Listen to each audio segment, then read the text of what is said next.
With permission, Mr. Speaker, I'd like to make a statement regarding the Government's response to the humble address laid before the House on the 4th of February.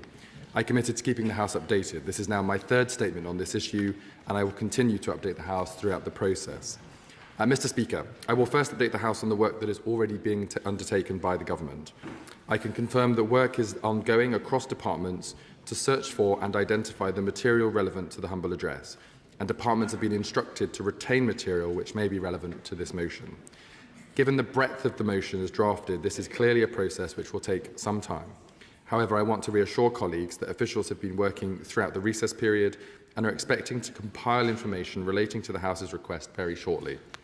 As the motion envisages, we are carefully assessing the material for whether any of it may be prejudicial to national security or international relations. The House will appreciate that this remains a sensitive matter, and the Government is committed to referring this material to the Intelligence and Security Committee. The Cabinet Office is leading this work in close cooperation with the Foreign, Commonwealth and Development Office, in a process agreed by the Permanent Secretary of the Cabinet Office as delegated by the new Cabinet Secretary following her appointment by the Prime Minister last Thursday. The Government intends to publish documents in tranches instead of one publication at the end of the process, given that we are unable to confirm how long that process will take. On that basis, the Government expects to be able to publish the first tranche of documents very shortly in early March. I should, however, inform the House that it remains the case that a subset of this first tranche of documents is currently subject to the ongoing Metropolitan Police investigation. This includes correspondence between Number 10 and Lord Peter Mandelson, in which a number of follow-up questions were asked. Because of the Metropolitan Police's interest in this document, we are unable to publish it in early March in the first tranche, but will release it as soon as we're able to do so in consultation with the Metropolitan Police. There is also a small portion of that material which engages matters of national security or international relations, and thus the role this House has envisaged for the Intelligence and Security Committee.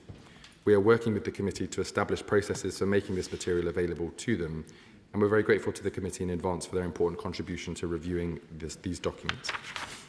Mr. Speaker, I recognise the House will want to know about the next steps around the publication of the remainder of the information relevant to the motion that is not included in the first tranche.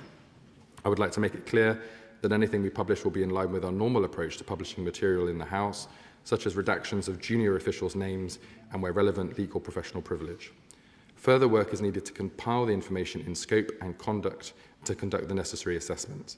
However, I can commit to the House that we will release this further material subject to the ongoing process with the Met Police and the Intelligence and Security Committee, and will continue to keep members updated as we make progress.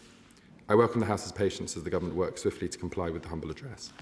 Mr. Speaker, with your permission on a separate matter before I conclude, I understand there's been a high level of public interest in the news of Andrew Mountbatten Windsor's arrest last Thursday and what may follow.